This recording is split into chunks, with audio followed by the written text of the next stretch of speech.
स्वागत है छात्रों। कक्षा 12 में पुनः हम पढ़ रहे थे संधि और स्वर संधि में लास्ट बची थी अपने पूर्व रूप संधि। तो पूर्व रूप संधि देखेंगे और इसके बाद में हल संधि की यानी व्यंजन संधि की शुरुआत करेंगे। छात्रों, ये जो भी वीडियो डाले जा रहे हैं कक्षा 12 के लिए वो ध्यानपूर्वक देखें। परीक्षा की दृष्टि से बहुत ही महत्वपूर्ण है। छंद और अलंकार के पूरे वीडियो डाल दिए हैं और संधि के भी लगभग पूरी होने वाली है संधि भी। और अपने मिलने वाले जितने भी कक्षा 12 के छात्र हैं उन तक ये वीडियो अवश्य शेयर करें, चैनल को सब्सक्राइब करें ताकि नए वीडियो प्राप्त होते रहें तुमको।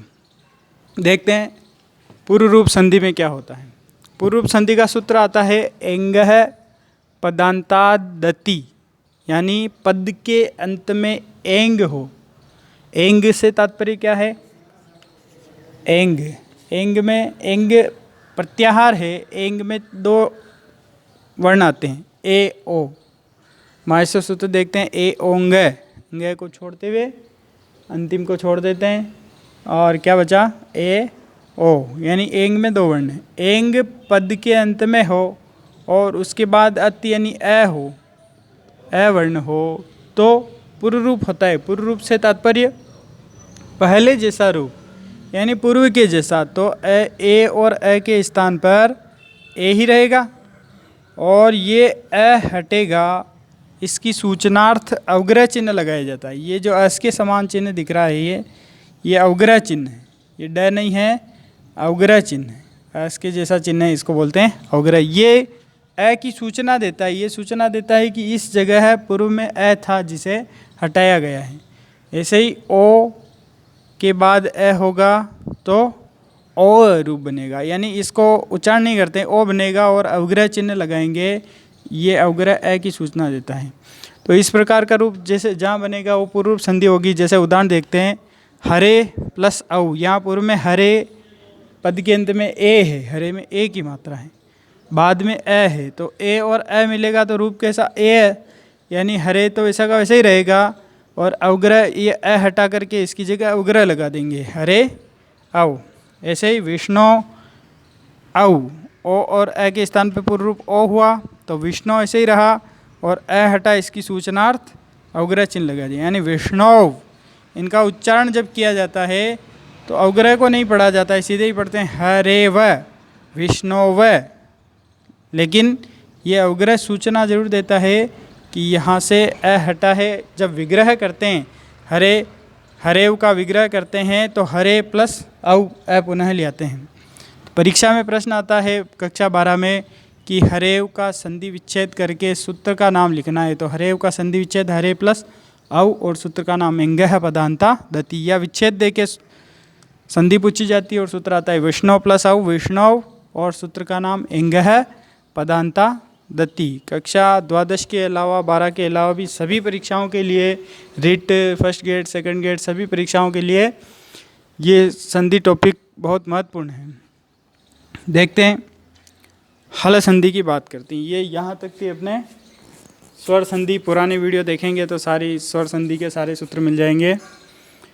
हल संधि, हल से तात्पर्य माहेश्वर सूत्रों में हमने पढ़ा था कि हल प्रत्याहार में ह से लेकर के ल तक के सारे वर्ण आते हैं, यानी कि ह से ल तक में सारे व्यंजन वर्ण आ जाते हैं। ह, य, व, र, ट, लण, य, मंग, ण, न, म, झ, भ, य, घ, ढ, ऐसा अंतिम वर्ण को छोड़ते हैं, सारे वर्ण देखते हैं तो सारे व्यंजन हैं।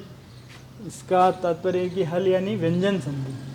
व्यंजन संधि कब होती है? जब व्यंजन का व्यंजन से अथवा स्वर से मेल होता है। व्यंजन एक तरफ व्यंजन वर्ण और एक और व्यंजन हो अथवा स्वर हो तो वहाँ व्यंजन संधि होती है। स्वर संधि में देख रहे थे हम, दोनों तरफ स्वर मिल रहे थे।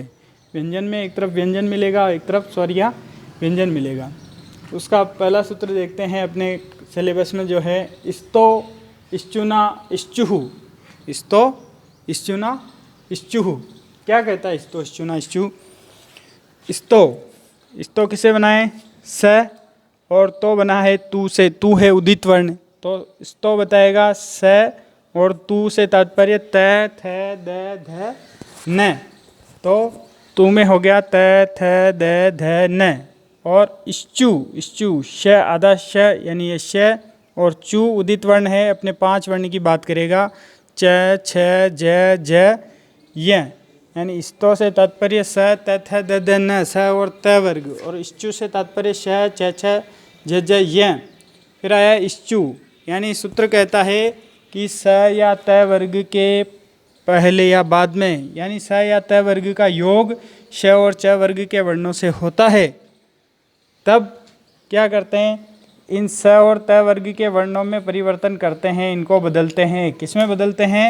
स को श में, और इनको क्रमशः पहले को पहले में, दूसरे को दूसरे में, तीसरे को तीसरे में, यानी त च में बदलेगा, थ छ में बदलेगा, द ज में, द ज में, न य में। इस प्रकार से परिवर्तन होगा। उदाहरणों से और अच्छा समझ में आ जाएगा कि जैसे सत प्लस चित, यहाँ हमने देखा एक तरफ त आ रहा है और एक तरफ इनमें से कोई वर्ण आ रहा है, च आ रहा है, तो बदलेंगे तब त वर्ग बदलेगा, और किस में बदलेगा? च वर्ग में, और उसी वर्ण में बदलेगा। ये पहला है तो पहले में बदलेगा, यानी त बदला च में, तो ये त को बदल के च में लिख लेंगे। स ये आधा च और ये चित, सच्चित। ऐसे ही रामस प्लस चिनौती, स के बाद च वर्ग का वर्ण आ रहा है तो स किस में बदलेगा? शलजम वाले श में, यानी तालवी श में बदलेगा, और शब्द बनेगा रामस चिनौती।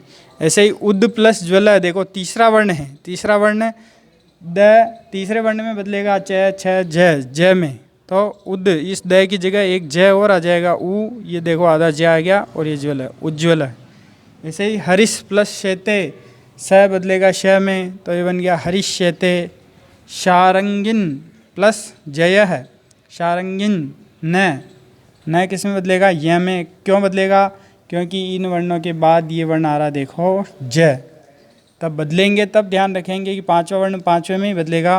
तो ये पांचवा वर्ण था त थ द द न, ये पांचवें में बदलेगा च छ ज ज य में, तो यहाँ य आ गया। देखो शारंगी ऐसा कैसे ही है, न किस में बदला? य में, और जय, शारंगिन जय। कहने का तात्पर्य परिवर्तन होगा स त वर्ग में, और परिवर्तन जब करेंगे तो स को श में, और पहले वर्ण पहले में, त को च में, थ को ज में, पहले का पहला, दूसरे का दूसरा, तीसरे का तीसरा, चौथे का चौथा, पांचवे का पांचवा। रामस प्लस च, स किस में बदलेगा? तालवी श में, तो ये हो गया रामस च। स किस में बदलेगा? तालवी श में। कस प्लस चित, कश्चित। ये थी। इसको इश्चु होने के कारण इश्चुत्व संधि भी नाम दे दिया जाता है किताबों में, इश्चुत्व संधि नाम दे दिया जाता है। और यहाँ होता है इष्टु, सेम वैसे का वैसे ही थोड़ा सा परिवर्तन है। इष्टु ना इष्टु, सूत्र आता है इष्टु ना इष्टु, और इस इस्तो की वृत्ति उधर उस सूत्र से लेते हैं। इस्तो देखते हैं, ये सूत्र कहता है इस्तो इष्टु ना इष्टु, सूत्र तो यही है इष्टु ना इष्टु, लेकिन वृत्ति इस्तो कहाँ से लेंगे? पूर्व सूत्र से। तो यहाँ इस्तो का तात्पर्य है स और त वर्ग, जैसे उसमें इस्तो था। और इष्टु, वहाँ इष्टु की जगह यहाँ क्या है? इष्टु। इष्टु का मतलब ये मूर्धनी श, षटकोण वाला श जो है श, और टू से तात्पर्य टू उदित वर्ण है। उदित वर्ण अपने 5 वर्णों की बात करता है। टू यानी ट ठ ड ढ ण, तो वहाँ जैसे परिवर्तन किस में हो रहा था? स श में बदल रहा था, यहाँ स मूर्धनी श में बदलेगा। वहाँ त वर्ग च वर्ग में बदल रहा था, यहाँ त वर्ग ट वर्ग में। कब बदलेगा? इधर नियम था कि इनके बाद इनमें से कोई वर्ण आना चाहिए, यहाँ नियम होगा इनके बाद अगर श और ट वर्ग में से कोई आए तब हम स को इस श में और त वर्ग को ट वर्ग में बदलेंगे। जैसे उदाहरण में देखते हैं, यहाँ देखा तत्, अब इस त को च में बदलें या ट में बदलेंगे, ये पता कैसे चलेगा? इस पर वाले वर्ण से पता चलेगा। जिसके साथ योग, योग किसके साथ हो रहा है? ट वर्ग के साथ हो रहा है, तो सीधा ही समझ में आ जाएगा ट वर्ग के साथ हो रहा है तो ट वर्ग के वर्णों में बदलेंगे। अब त किस में बदलाएगा? ट में बदलाएगा, तो त को ट में बदल लिया और लिख लिया त, ये आधा ट और ये टीका, तट्टिका। ऐसे ही रामस प्लस षष्ठ, ये स किस में बदलेगा? पता कैसे करेंगे? इसके साथ योग किसका हो रहा है उसको देखेंगे, यानी षटकोण वाले श का योग हो रहा है। षटकोण वाला श का योग होता है तो इन वर्णों में बदलेगा, यानी स किस में बदलेगा? श में। स किस में बदलेगा? श में। रामश षष्ठ, तो ये स का परिवर्तन इस षटकोण वाले श में हो गया।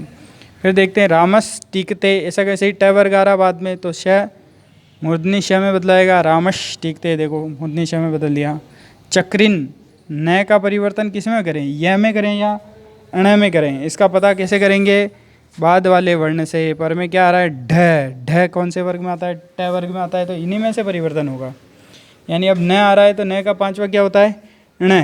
तो न का पांचवा ण कर दिया। देखो चक्रिन टोक से। आधा न क्यों लिखा? क्योंकि ये न आधा है। पेश प्लस ता, यहाँ विशेष रूप से ध्यान से देखो कि पेश प्लस ता, नियम ये है कि परिवर्तन इन्हीं में करना है, स और त वर्ग में ही। परिवर्तन स और त वर्ग का ही होता है। अब वो पूर्व में हो या पर में हो ये कोई मायने नहीं रखता है। पूर्व में होगा तो पूर्व में कर देंगे, पर में होगा तो पर में। अब यहाँ श का परिवर्तन नहीं करेंगे क्योंकि परिवर्तन इनका और इनका परिवर्तन नहीं होगा। परिवर्तन किसका होगा? स्तों का होगा, स और त वर्ग का ही होगा। तो यहाँ इधर परिवर्तन कर देंगे, इस त को बदल देंगे ट में, तो ता बदल जाएगा टा में, तो टा बदल दिया। ये ऐसे का सही रहा, पेश टा। त वर्ग जिधर होगा, पूर्व में होगा तो पूर्व में त वर्ग को बदल देंगे, पर में होगा तो पर में बदल देंगे। जैसे यहाँ रास प्लस त्रम, क्या बना? राष्ट्रम। ये त्र जो है, त्र में दो वर्ण है त और र, तो बाद में त का योग आ रहा है। किसका योग आ रहा है? त आ रहा है। और त बाद में क्या आ रहा है? त आ रहा है। तो बदलेंगे किसको? ये तो बदलाएगा नहीं, त वर्ग बदलेगा। तो इस त को ट में बदलेंगे और ट और र मिलके क्या बन जाएगा? ट्र बन जाएगा। ट और र मिलके ट्र। तो ये राश त्रम का क्या बन गया? राश ट्रम। ट्रम क्यों बना? क्योंकि त ट में चेंज होगा, इष्टुत्व संधि हुई यहाँ पे। उद प्लस डयनम, यहाँ तीसरा वर्ण है त थ द, उसको किस में बदलें? च छ ज, ज में बदलें या ड में बदलें? पता कैसे चलेगा?